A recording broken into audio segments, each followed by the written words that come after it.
النهارده انا قريت حاجه على صفحه مجلس الوزراء ان دوله رئيس الوزراء دكتور مصطفى مدبولي بيتدخل عشان يحل ازمه الدواجن، ازمه الفراخ.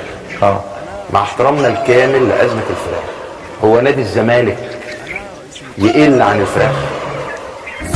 انا الفرخه واحنا الكتاكيت. نادي الزمالك بابطاله بنجومه بلاعيبته بمجلس ادارته ما يستحقش نظره زي النظره يا دوله رئيس الوزراء اللي الدوله وقفتها مع الفراخ عشان تحل ازمه الفراخ؟ انا الفرخه واحنا الكتاكيت. نادي الزمالك هو مفرخه للمنتخبات المصريه. انا الفرخه واحنا الكتاكيت. نادي الزمالك هو احد القطاع الرياضيه اللي بتضخ الدم في كل المنتخبات.